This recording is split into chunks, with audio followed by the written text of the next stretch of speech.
So recently there's been a boom in life coaches, and while I think it's safe to say these people have always existed in some way, shape, or form, I think they're bigger than ever, and I've only recently been introduced to them. Some of the bigger life coaches, at least on my side of the internet, are people like the internationally infamous Andrew Tate, guys like Sneako, Fresh and Fit, so on and so forth. These guys get a lot of attention and interaction, so by proxy, some creators you or I watch start giving, life advice essentially in a compare and contrast style, because, their videos give reactions, you react to it, Anyways, and while life coaching is very broad, as you can see from the title today, I'm going to be talking about dating specifically.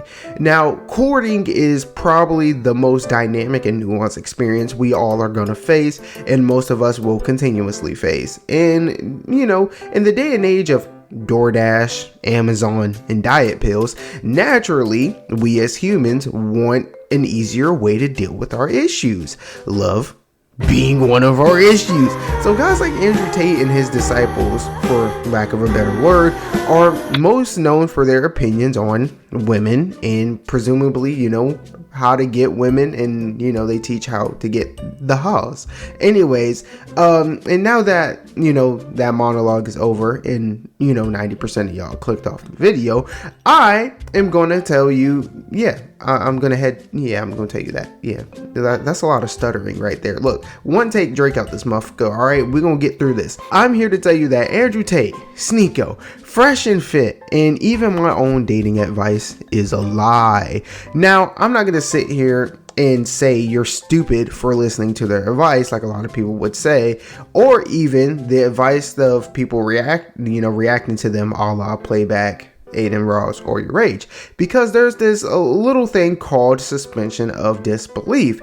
And if you watch a lot of anything that isn't pure nonfiction documentaries, you do this a lot. For those of you not looking at the screen, suspension of disbelief is basically, if you're watching a movie like Batman per se, when he's in the Batcave, you're normally admiring the environment and appreciating the scenery, the world building, the technology. You never stop to ask, how the hell does someone drill and hollow out this massive ass cave entirely in secrecy? How did he sneak all this high-tech shit into the cave? So on and so forth. You don't ask all these logistics questions. You just appreciate what's going on. And there's a lot of that going on when you hear dating advice from your favorite creator, because no advice is universal. The only one-size-fits-all dating advice that can be given is have good hygiene and develop social skills. Because, well, let's dive into it. Personally, I think Andrew Tate is hilarious. Sneako is a little too serious for me with his opinion, so I really don't watch him. So Tate is gonna be the main antagonist here, or at least the person we're comparing to the most. So a big thing about this, about his advice is, be an alpha, do manly things, be a leader, testosterone, this is how you get the hogs, and so on and so forth. And my big issue with this is, the generalization, and I would never take advice from Andrew Tate. I would never take dating advice from Adin Ross. I wouldn't take it from Your Rage, Berleezy, RDC, so on and so forth, because their advice is based on their own experiences. I don't know where Andrew Tate grew up, but from what I know, Andrew Tate is a tall ex-professional kickboxer. Andrew Tate is in phenomenal shape. He's almost always been in phenomenal shape for a majority of his life at this point, and he's above the average height for a man in any country, and he's also presumably rich. Now, I know, given the pending allegations, a lot of that is probably bound to change here in the next few months, but hey, as of right now, he's tall, handsome, and rich, alright? Nonetheless, I looked it up. Andrew Tate is a 6'3" mixed rich man in peak shape. I am a 5'8" black guy in average shape that works at Walmart. we are not the same. Based on looks alone, his pool of women is drastically bigger and more diverse than mine will probably ever be. And based on our current career positions, his ability to provide whatever these women desire in a relationship is also far greater than mine. And this is just the tip of the iceberg. This also applies to all of you that aren't just major you. Who's rich watching this? Exactly. None of y'all is right. Okay, we're not gonna go on that tangent. See, if I was live streaming, we could have went crazy. But anyways, I told y'all one take. Anyways, Andrew Tate, Sneako, XQT, whomever, the advice that they give works for them on the women they like. See, look. This is a picture of Dokebe, I call her Dokebe. I call her Dokebe so much I forgot what her real name is. I'm pretty sure it's Dokebe. All right. This is a fictional Rainbow Six character. This is her voice actor. This is Ariel Winter from The Quarry, and this is Rachel Bonetta from NFL Network. Yo, I am just horrible with names. Anyways, these are some of the celebrity crushes I've had over the last year or so, and I use these women to say, some of you will probably think they're mid. Some of you probably won't find them attractive at all. And I use that to say you're probably taking advice from a guy who isn't even into the same kind of women that you're into. Andrew Tate, it put rates. It spell check Tate the rates. Andrew Tate's standards for women are astronomical compared to us, the average man. If Andrew Tate is telling you how girls work, and his example of a girl is a girl that, he met at the club, the riz he used on that clubbing girl more than likely isn't going to work on the nerdy girl in the front of the class. The riz Kai Cenat uses on a porn star during an e-date isn't going to work on that goth girl who's a little too thick to be walking around with a choker on. Well, actually, she's wearing a choker. She might be a freak, so yeah, it might work. Nonetheless, the point is, y'all probably aren't even into the same kind of women. And for the second to last point I want to make, we need to bring up Duke Dennis and Kai Cenat. We already brought Kai Cenat. Anyways, Duke Dennis, the Rizosaurus, went viral for being able to just walk up to women and get their numbers. In a lot of cases, having women come up to him and try to flirt with him. I got a burp. See how nice I am? I cut that out for y'all, all right? That I told y'all it was one take, but I cut that out so y'all didn't have to hear a burp in y'all ears. I want my flowers. I want my motherfucking respect. Anyways, where was I at? Anyways, or even having women come up to him and try to flirt with him. Now, this isn't Replico for most of the population for obvious reasons, niggas are ugly. And for Kai Cenat, he's pretty much the poster child for an extrovert, and energy, and man's just super spontaneous. And while I'm sure there are a lot of you who are spontaneous Red Bull chugging extroverts, there's also a lot of you who aren't. And I use this advice to say you shouldn't take advice from people whose lifestyles and experiences are drastically different from yours, like Andrew Tate, 6'3", kickboxer, was on a fucking reality show, this, that, and the third, ran a business which might not have been legitimate. We're gonna find out in a couple months, but you know what I'm saying? Like, if he's a fucking 6'3", professional fighting businessman, and you're like, you're my age and you just fucking graduated high school, obviously there's gonna be some huge differences there. And yeah, anyways, I try to explain the nuance of everything because no matter what you say, people will hear it and try to poke holes in it. So I'll try to make sure everything is like foolproof, but you just gotta let it rock. Anyways, some of the things they do, I wanted to add on to that, is like their lifestyle is drastically different from yours, and their personalities and things.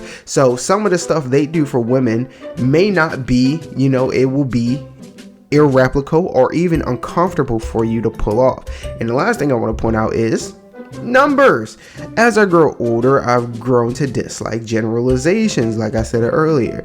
And I'm going to try to use use super simple math to justify this opinion. So, guys like Sneako and Andrew Tate presumably get the house.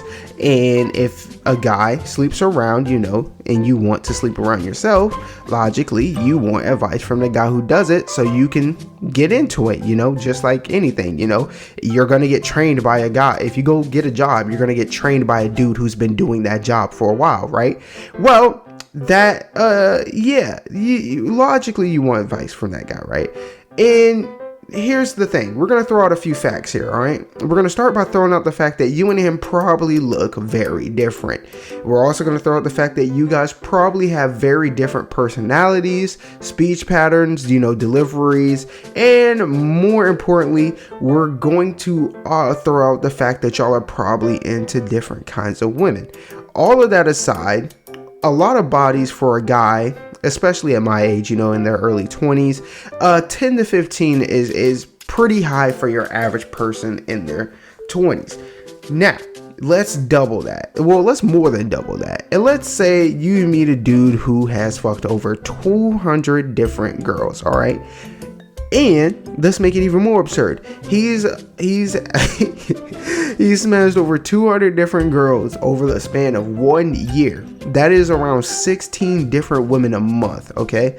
Let's add to the scenario that you live in a city with 50,000 people, with 30,000 of them being adult women.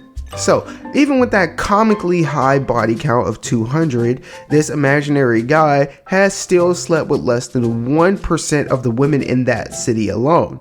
So, using his experiences with less than 1% of that of women in the city to, then stereotype, characterize, or to a lesser extent, using that to assume that what you do is, what he did to get that 200 is going to work on the 99% of other women is absolutely insane, because you're basing it off, an extreme minority, and that minority gets exponentially smaller when you try to apply this stuff to, the women of the world.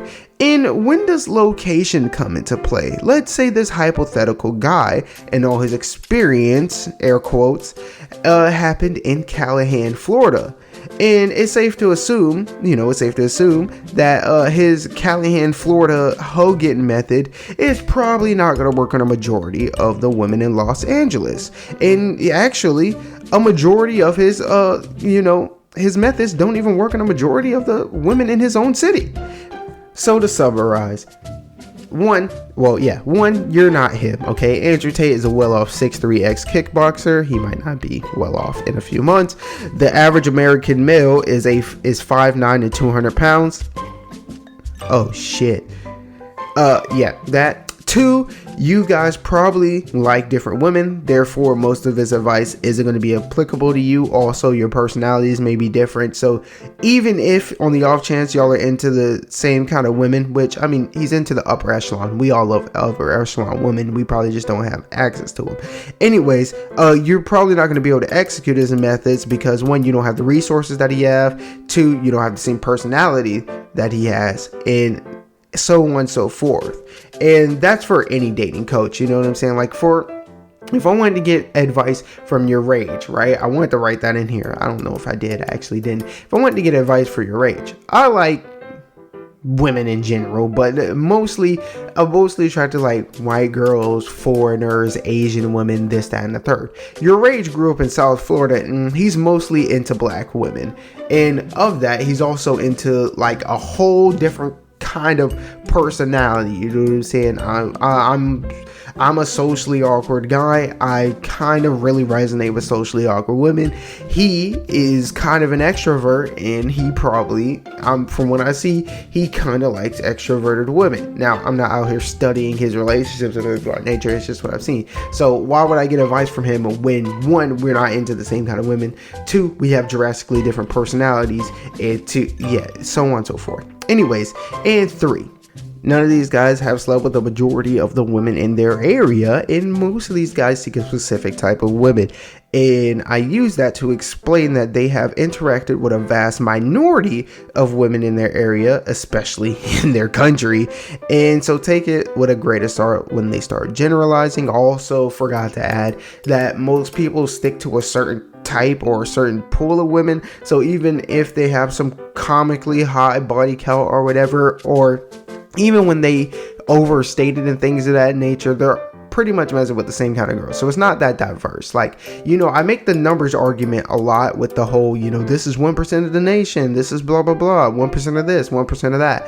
Well, when you do scientific tests, you know, obviously you can't get half of America in a fucking, you know, survey or whatever, or in a room to test them on a certain thing. So what you do is you randomly pick a bunch of different X, Y, and Z, right? So that's how you do it. These people aren't just sleeping with random girls, especially at large, especially these guys that give advice, right? You see how specific their preferences are, you know what I mean? So obviously they're dealing with a very specific kind of woman, is what I'm saying. Now, if you're talking to a dude who's like, oh yeah, you know, whatever comes through, I got it. Fat, slim, tall, short, stank, smell good, Bath and Body Works, goth, you know what I'm saying? Somebody who's just like, I've sort it all, then maybe. But anyways, that's gonna do it for this one. This is a little wacky and out of sorts because I haven't done one of these in a while, so probably gonna need to be cut up a little bit. Anyways, this is Subconsciousness, just an open thought series, you know. It gets it gets lost in the sauce every now and again, but with traffic comes consistency. And yeah, over here I value watch time and comments over everything. So if you're hearing my voice right now, you've done more than enough for me to continue this series. The playlist will be in the end card, and I'll be back with some more commentary when I find something to talk about. Yeah, we got through it. 16 minutes of talking, and I totally did that perfect. Didn't mess up once or twice. Before I start rubbing my eye all in the mic because there's stuff in my eye, I'm gonna go ahead and do an outro. And yeah, I really appreciate y'all watching and things of that nature. So until we meet in the next video or the comments, remember, if you know man, because we know we up next. Sponsored by Atari. Join will be hopping. The octopus said the same thing to Yoshi. It's about being patient, picking your moment. So snap out of it. You can't let a couple of losses blow you off course. You don't have to win now, just someday. Slow and steady wins the race, right? Well, it kills the octopus.